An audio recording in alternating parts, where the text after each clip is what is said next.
இயேசு கிறிஸ்துவின் இனிதான நாமத்தில் இன்றைய ஆவிக்குரிய சிந்தனைக்கு உங்களை அன்புடன் வரவேற்கின்றோம். இப்போதும் ஒரு பாடலுக்கு பின்பு உங்கள் சிந்தையை தெளிவிக்கும் ஆவிக்குரிய செய்தியை கேட்கலாம். வழி திறக்கும் அதிசயம் நடந்திடுமே, செங்கடலும் பிளந்தே வழிவிடுமே. வழி திறக்கும் அதிசயம் நடந்திடுமே, செங்கடலும் பிளந்தே வழிவிடுமே. தடைகள் எல்லாம் தகர்ந்தே போகுமே, இடைஞ்சல் எல்லாம் இன்றே மறைந்திடுமே. தடைகள் எல்லாம் தகர்ந்தே போகுமே, இடைஞ்சல் எல்லாம் இன்றே மறைந்திடுமே. உன்னை அதிசயம் காண செய்வேன், நீ அற்புதம் கண்டிடுவாய்.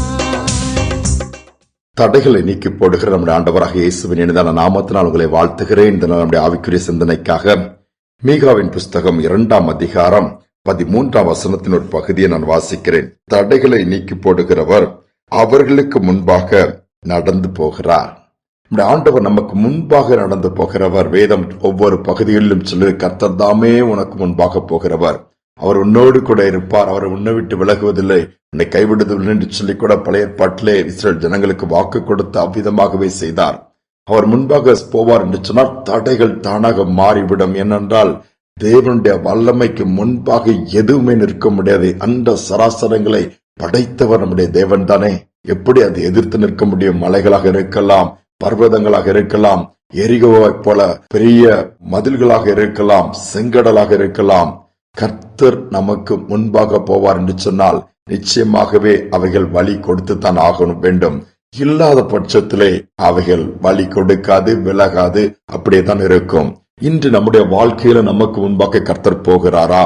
அவரை பின்பற்றுகிறோமா? அவருக்கு பின்பாக நாம் போகிறோமா? இதுதான் நாம் சிந்திக்க வேண்டிய ஒரு காரியம். நமக்கு முன்பாக கர்த்தர் போவார் என்று சொன்னால் தடைகள் மாறும், இல்லாவிட்டால் தடைகளாகத்தான் இருக்கும். அநேக நேரம் அநேக காரியங்களில் அநேக விதத்தில் நாம் பேசும்போதுதான் எல்லாம் தடையாகவே இருக்குது. எல்லாம் எதை எடுத்தாலும் நஷ்டம், எதை எடுத்தாலும் முடியல, வாய்க்க மாட்டேங்குது, கைக்குடி வர மாட்டேங்குது, கல்யாணத்துக்கு முயற்சி எடுக்கிறோம், ஒண்ணுமே நடக்க மாட்டேங்குது. பல விதத்துல பல காரியங்களை குறித்து பேசுவாங்க. ஆனால் கர்த்தர் முன்பாக போகிறாரா? ஒரு அருமையான சகோதரன், அவன் வெளிநாட்டிலே இருக்கிறான். அவனுக்கு கிடைத்த அந்த லீவு நாட்களிலே சொந்த இடத்திற்கு வரும்பொழுது அவனுக்கு திருமண வாழ்க்கையை ஏற்படுத்தி கொடுக்கிறாங்க. திருமணம் பண்ணி மீண்டுமாய் ஃபாரின் போகிறான். போன உடனே எப்படியாவது தன் மனைவியை அங்க கூட்டிட்டு வந்துடணும் அப்படின்னு சொல்லி அவனுக்கு ஆசை. ஆனால் அதற்கான தடைகள் ஒன்றுமே காரியங்கள் வாய்க்கவில்லை. திரும்ப அவன் தான் வந்து போக முடிகிறது ஒழிய மனைவி அந்த குறித்த நாட்டிற்குள் கூட போக முடியவில்லை. ஆனால் திருப்பி குழந்தையும் பிறந்திருக்கிறது. 2 பேரும் எப்படியாவது கொண்டு வந்து விட வேண்டும், தன்னோடு இருக்க வைக்க வேண்டும் என்று அவனுக்கு ஆசை, விருப்பம். அதுதானே நல்லது. இந்த சகோதரியும் முயற்சி எடுத்து பார்க்கிறாள், ஒண்ணுமே நடக்கவில்லை. அப்படி என்ன செய்வதென்று புரியவில்லை. ஆனால் அவன் அங்க இருக்கிறான். இந்த சகோதரி என்ன பண்ணுகிறாள்? இந்த விசா அப்ளை பண்ண காரியங்கள்ல பல முறை ரிஜெக்ட் ஆகுதுன்னு சொல்லிட்டு ஒரு முறை இந்த வசனம் அவளோடு பேச ஆரம்பிச்சது. ஆண்டவர் தடைகள் எல்லாம் மாற்றுவேன்னு சொல்லி இருக்கிறார. எப்படி மாற்றுவான்னு சொல்லும்போது அவர் முன்பாக போகும் பொழுது நடந்து போகிறார். தடைகளை நீக்கி போடுகிறவர் அவர்களுக்கு முன்பாக நடந்து போகிறான்னு சொன்னது போல கர்த்தர் நடந்து போனா யோர்தான் கூட பின்னிட்டு திரும்பும்.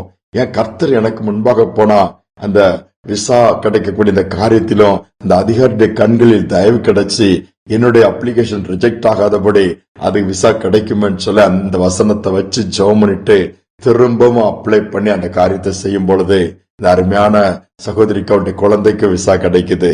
கொஞ்ச நாட்களிலே விமானத்திலே பறந்து தன்னுடைய கணவனோடு போய் அந்த தேசத்திலே குடியிருக்கக்கூடிய பாக்கியத்தை கர்த்தர் கொடுத்தாராம்.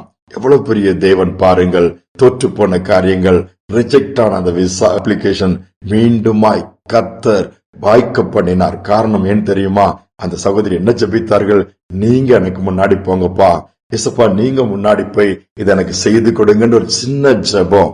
இயேசு முன்பாக போனார். அவ்வளவுதான். அவர் முன்பாக போனால் கோணலானவைகள் எல்லாம் செவ்வையாய் மாறிவிடுமே, கரடு மரடானவைகள் எல்லாம் சமமாகிவிடுமே, பள்ளங்கள் எல்லாம் நிரப்பப்பட்டு விடுமே, எல்லாவற்றும் அவர் கூட இருந்து நடத்த ஆரம்பித்து விடுவார். இன்னும் உங்கள் வாழ்க்கையில இயேசு முன்பாக போகிறாரா?